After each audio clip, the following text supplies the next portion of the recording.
ध्वनिर्वर्णापदं वाक्यमित्यास्पदचतुष्टयम् यस्याः सूक्ष्मादिभेदे वाग्देवीं तामुपास्महे।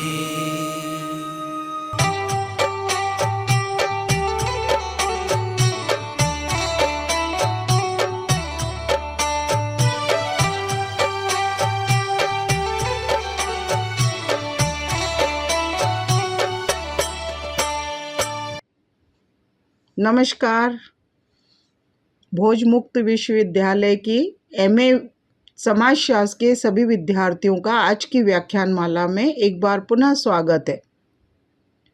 मैं डॉक्टर दीप्ति श्रीवास्तव आज आपके समक्ष उपस्थित हूँ और आज मैं बताने जा रही हूँ अपराधियों की परिवर्तित आर्थिक एवं सामाजिक पृष्ठभूमि।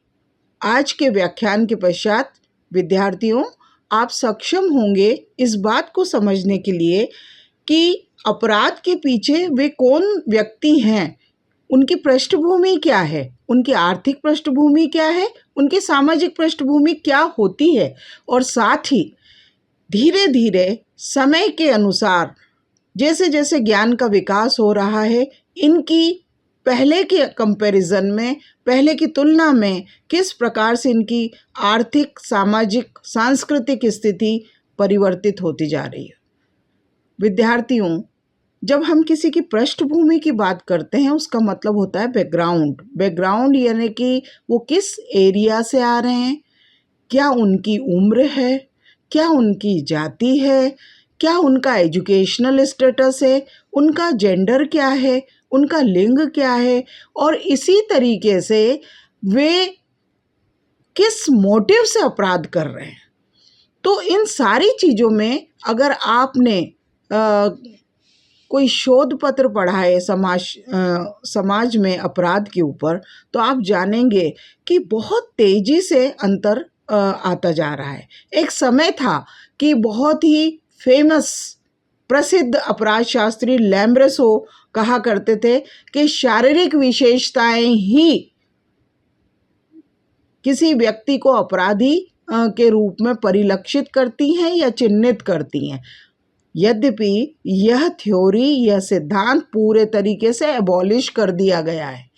आज जो सिद्धांत चलता है, जो प्रचलित है, जिसकी मान्यता है, वो ये कि अपराधी सोशलाइजेशन किस तरीके का उसका हुआ है। अब धीरे धीरे कहीं कहीं जाकर इस थ्योरी के सामने भी एक प्रश्न चिन्ह आता चला जा रहा है कि सोशलाइजेशन अच्छा है, उसके बावजूद भी व्यक्ति क्यों अपराध करता है। सामाजिकरण किसी व्यक्ति का अच्छा है, फिर भी वह व्यक्ति क्यों अपराध करता है।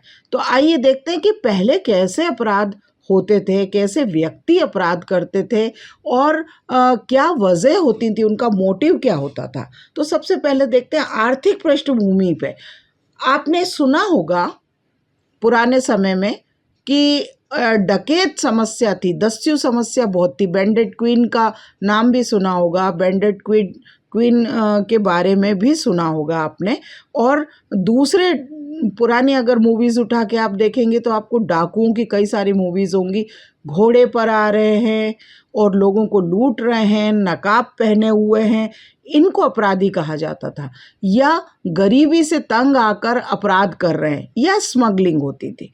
लेकिन आज प्रिय विद्यार्थियों, ढेरों वजह ऐसी उत्पन्न होती चली जा रही हैं। पहले गरीबी एक बहुत बड़ा कारण होती थी, गरीबी या लालच गरीबी से ज़्यादा जगह लेता जा रहा है। आज गरीब हमें कम दिखेंगे, गरीब जो मिलेंगे वो बड़े पैटी ऑफेंस मतलब बड़े हीनियस क्राइम में हमको जेलों के अंदर नहीं दिखाई देंगे।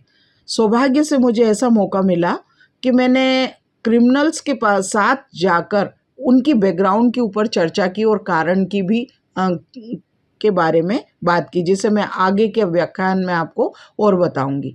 तो अगर आर्थिक पृष्ठभूमि देखें तो पुराने समय में जब हमारा देश आज़ाद नहीं हुआ था, एक समय था तो राम राज्य था, राम राज्य में तो बहुत ही कम अपराध होते थे, लेकिन फिर भी अपराध नहीं थे ऐसा कोई समय नहीं होता था। आपने देखा कि राम राज्य में भी अगर हम देखें तो महिलाओं के साथ भी अपराध हुए हैं और महिलाओं के प्रति भी अपराध हुए हैं और महिलाओं ने भी अपराध किए हैं। लेकिन अब धीरे धीरे हम देखते हैं कि जब औपचारिक समाज की स्थापना हुई, जब हमारा संविधान लागू हुआ 1950 में, स्वतंत्रता के पश्चात 1947 के बाद, जब हमारा देश, हमारा शासन, हमारी अपनी पुलिस व्यवस्था है, तब भी अपराध धीरे धीरे बढ़ने लगे। हम एक खास संख्या से लेकर धीरे धीरे इतनी तेजी से आगे बढ़े कि आज हमारी जनसंख्या बहुत ज़्यादा हो चुकी है। अब ऐसी स्थिति में हर व्यक्ति को रोजगार मिले ऐसा पहले नहीं था, लेकिन उस समय व्यक्ति अपनी मजबूरी की वजह से कुछ अपराध कर बैठता था। जैसे मैंने देखा कि जेलों के अंदर कुछ लोग ऐसे हैं जिनके ट्रायल तक नहीं हुए हैं।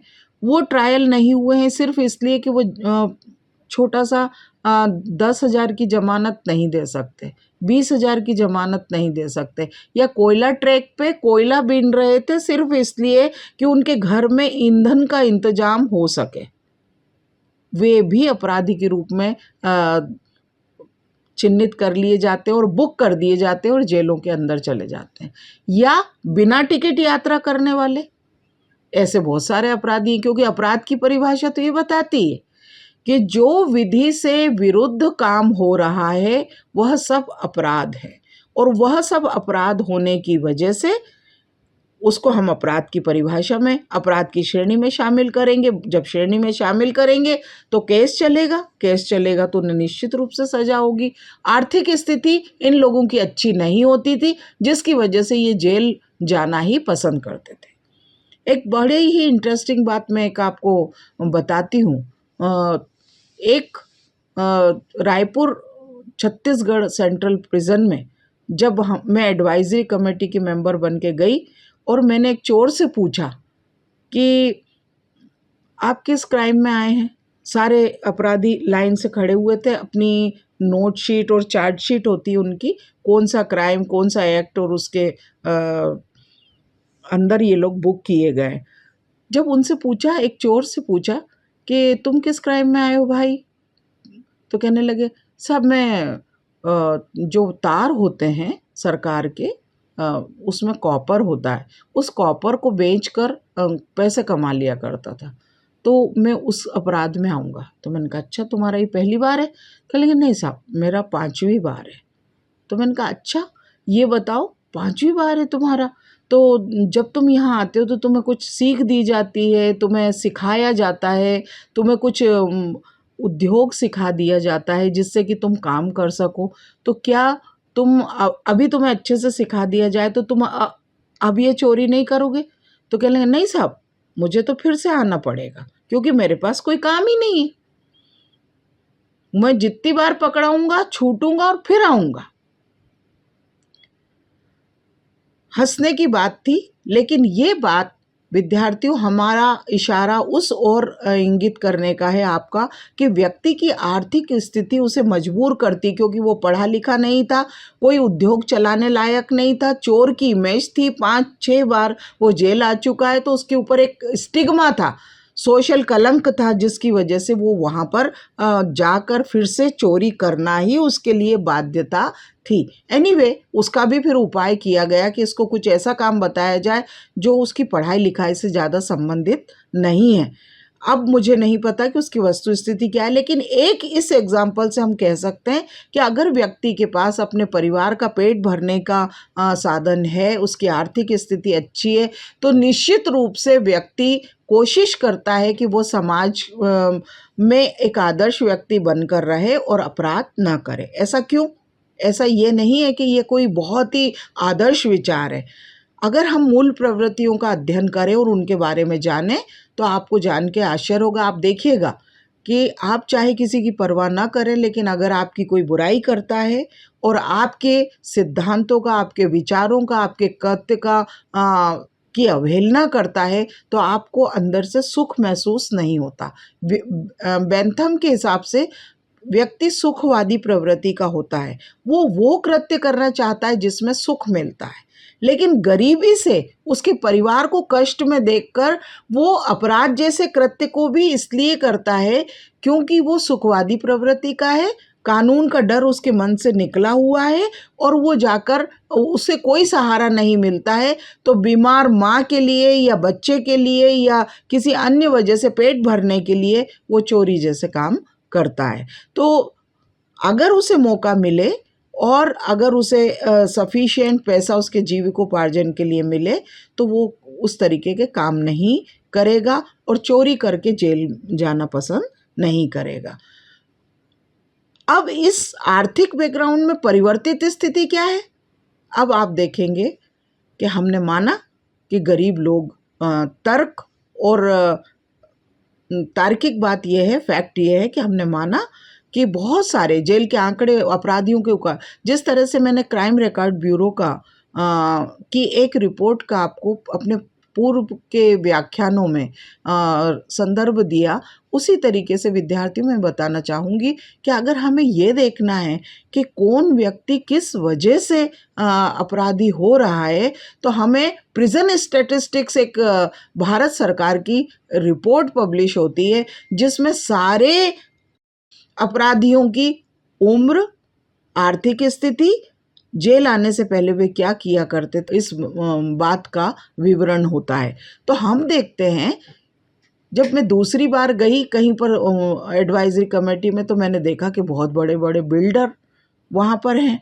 वो क्यों हैं? अब क्यों हैं वो? अब इस तरह की क्या स्थिति है? उनके पास तो पैसा है लेकिन उनको एक लालच है, उनका मोटिव है और ज़्यादा से ज़्यादा धन कमाना। तो आर्थिक स्थिति में परिवर्तन आया।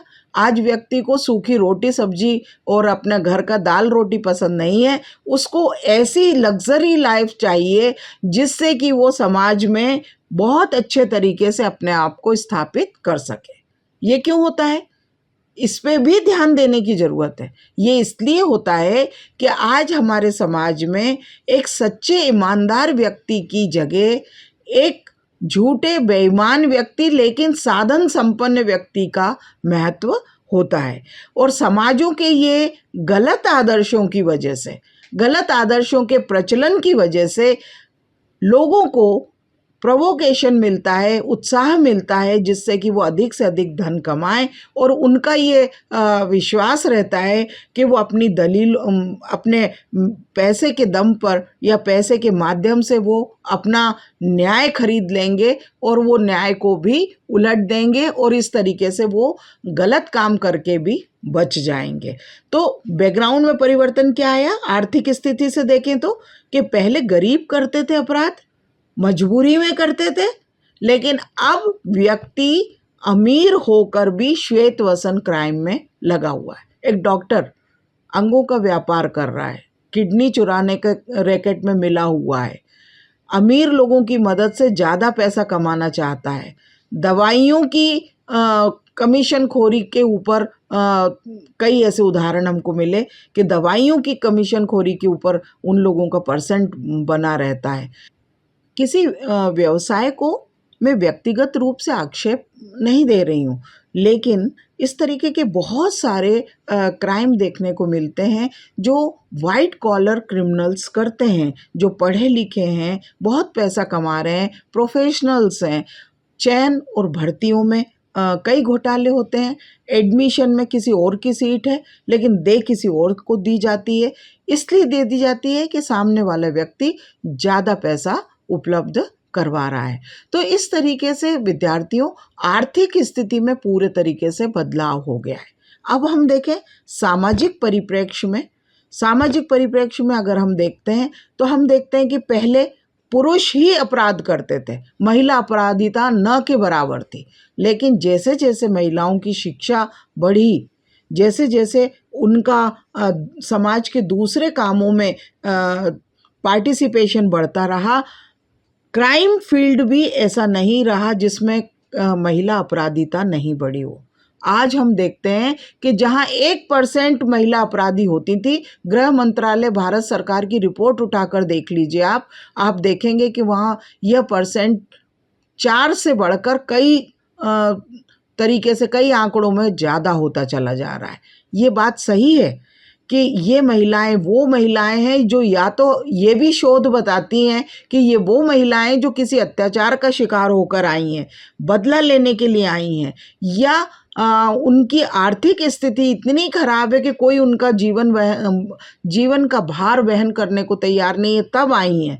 लेकिन फिर भी कुरीतियों के चलते या अन्य दूसरे कारणों की वजह से ये महिलाएं आई और अपराध की। यद्यपि एक संतोषजनक बात यह है कि आज भी पुरुष अपराधिता के मुकाबले महिला अपराधिता का परसेंट बहुत कम है, नेग्लिजेंट है, इसीलिए वो नेग्लेक्ट भी जेलों में होती हैं। लेकिन अगर सामाजिक पृष्ठभूमि में अपराधियों के बदलाव की दृष्टि से बात करें तो महिलाएं भी अपराधिता में शामिल हो गई, जो कभी करुणा और ममता की मूरत मानी जाती थी। ये बड़ा ही दुर्भाग्यपूर्ण बदलाव है, जिसे देखकर कभी कभी समाज की संगठित स्थिति के बारे में बड़ी विचारणीय स्थिति दिखाई देती है।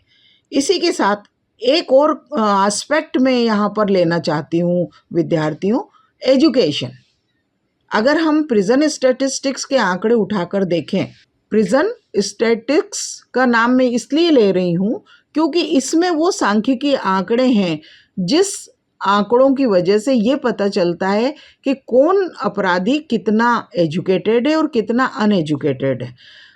अगर हम ये जेलों की सांख्यिकी देखें, प्रिजन स्टैटिस्टिक्स देखें, तो हम ये देखते हैं कि वहाँ पर 10th से ज़्यादा, पुरुषों की कैटेगरी की बात करें तो 10th से ज़्यादा पढ़े हुए लोगों की संख्या धीरे धीरे बढ़ती हुई दिखाई दे रही है। जबकि पहले के ये सांख्यिकी बताती थी कि 10th तक ही पढ़े हुए लोग ज़्यादा अपराध करते हैं, बीच के होते हैं, ना उन अशिक्षित वाले व्यवसाय कर पाते हैं, न शिक्षित वाले व्यवसाय कर पाते हैं। लेकिन आज धीरे धीरे साइबर क्राइम के माध्यम से टेक्नोक्रेट भी इस फील्ड में उतरे हुए हैं। जितनी उनकी पारंगतता, उतना ज़्यादा बड़ा सीरियस क्राइम वो करते चले जा रहे हैं। मनी हैक करने के लिए और बहुत सारे आपको ऐसे किस्से सुनाई देंगे जिसमें कि गबन करने के लिए या धोखाधड़ी करने के लिए बहुत सारी घटनाओं में हमें पढ़े लिखे लोगों का इन्वॉल्वमेंट दिखाई देता है, जो एम्बिशियस हैं लेकिन उनके पास ऐसा कोई व्यवसाय नहीं है जो उनकी सारी जीवन की क्वालिटी लाइफ जीवन जीने की या लग्जरी लाइफ जीवन जीने की इच्छा को पूरी कर सके। तो ऐसे लोगों का बदलाव, काफ़ी बड़ा बदलाव हमारे समाज में आता चला जा रहा है। जबकि महिलाओं की अपराधिता में देखें तो एक चीज़ हमें दिखाई देती है कि जो पढ़ी लिखी महिलाएं हैं उनमें बहुत कम, जैसे जैसे एजुकेशन का बार नीचे की तरफ जा रहा है, महिला अपराधिता बढ़ रही है। अगर कोरिलेशन देखें महिला एजुकेशन और अपराधिता का, तो एजुकेटेड वीमन जैसे जैसे उसका एजुकेशन का लेवल बढ़ रहा है, अपराधिता कम हो रही है। लेकिन पुरुषों की तरफ देखें, अगर अपराधिता की तरफ देखते हैं तो अपराध दोनों तरीके की स्थिति में बढ़ रहा है। कम जो कमा रहे हैं, जो कम पढ़े हैं वो तो मजदूरी कर रहे हैं या दूसरे कार्य कर रहे हैं, ऐसे लोग कम हैं। लेकिन जो टेक्नोक्रेट या दूसरे तरीके के लोग हैं जो कि एजुकेशन हासिल किए हुए हैं, वे वाइट कॉलर क्राइम्स में काफ़ी ज़्यादा इन्वॉल्वमेंट उनका दिखाई देता है। तो आज अपराधियों की स्थिति पहले जैसी नहीं रही है, पूरे तरीके से बदलाव नहीं है। आज भी गरीबी एक बहुत बड़ा फैक्टर है जो अपराध का कारण है, अशिक्षा एक बहुत बड़ा कारण है। लेकिन फिर भी हम पूरे तरीके से ये नहीं कह सकते कि गरीबी और अशिक्षा ही अपराध का कारण है और उनकी बैकग्राउंड मुख्य तौर पे गरीब लोग और अशिक्षित लोग हैं, बल्कि लालच और अधिक धन की चाह और एजुकेशन, ये दोनों चीज़ें जुड़ जा रही हैं। ये दोनों चीज़ें जुड़ने के चक्कर में ये वाली इस आकांक्षा में कि वे और अधिक ज़्यादा से ज़्यादा धन कमा सकें, अधिक से अधिक धन कमा सकें, परिवार को सुखपूर्ण जीवन दे सकें। पढ़े लिखे और शिक्षित प्रोफेशनल्स भी क्राइम कर रहे हैं। तो विद्यार्थियों, ये हमारे आज के दौर में जो अपराधियों की परिवर्तित स्थिति है, जैसे दस्यु पहले कभी हुआ करते थे, घोड़े पे आते थे, आज बदल गए। आज ट्रेनों में जहर खुरानी जैसी घटनाएं हमको देखने को मिलती है। ट्रिकी क्राइम कर रहा है, तकनीकी क्राइम कर रहा है, स्मार्ट क्राइम कर रहा है, जिसे पकड़ना बहुत मुश्किल होता है। ग्लव्स पहन लेंगे, पहले कम से कम फिंगर के बारे में इतनी अवेयरनेस नहीं थी, लेकिन जैसे जैसे वो हमारा ज्ञान पुलिस डिपार्टमेंट का, न्याय विज्ञान का विकसित होता जा रहा है, अपराधी भी अपने ज्ञान को विकसित करते चले जा रहे हैं और सिंडिकेट के तौर पर, संगठित अपराध के तौर पर, साइबर क्राइम के रूप में अपराध करने की कोशिश करते हैं, जिससे कि उनको पकड़ पाना या समाज पर नियंत्रण करना मुश्किल होता जा रहा है।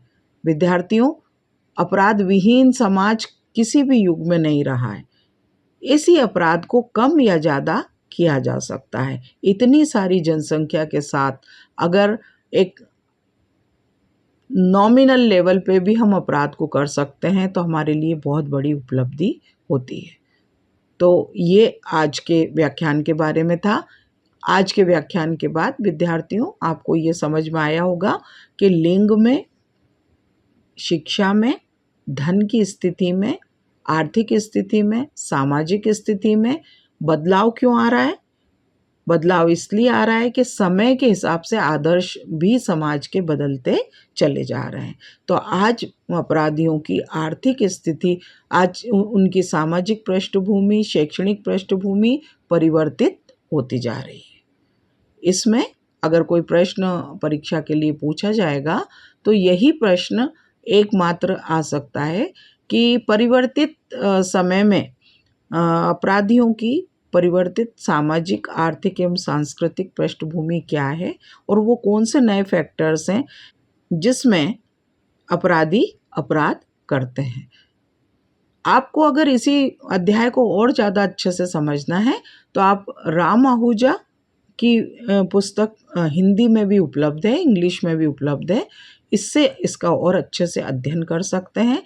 साथ ही अगर आंकड़े देखना चाहते हैं तो नेशनल क्राइम रिकॉर्ड ब्यूरो की प्रकाशन वाले पोर्शन पर जाकर क्लिक करेंगे तो आपको ये जानकारी प्राप्त होगी। विद्यार्थियों, मैंने अपने व्याख्यान के विषय में फीडबैक आप लोगों से चाहा है, क्योंकि आप जैसे जैसे मुझे फीडबैक देंगे मैं उसी तरीके से इस प्रकार के व्याख्यान तैयार कर सकूंगी और आपके समक्ष और अधिक उत्कृष्टता से प्रस्तुत कर पाऊंगी, जिससे कि आपको उसका अधिक से अधिक लाभ मिले। मुझे पूरी उम्मीद है कि आप को अपराधियों की बैकग्राउंड और अपराधियों की बैकग्राउंड कैसे उन्हें अपराध करवाने के लिए मजबूर करती है के बारे में समझ में आया होगा। और यदि फिर भी आपके मस्तिष्क में कोई अनसॉल्व्ड क्वेश्चन रह गया है तो इस फीडबैक में कमेंट के माध्यम से आप मुझे बता सकते हैं, जिससे कि मैं आपके प्रश्न का उत्तर दे सकती हूँ, अगर आपका मोबाइल नंबर उपलब्ध है। धन्यवाद और मेरी शुभकामनाएं। नमस्कार।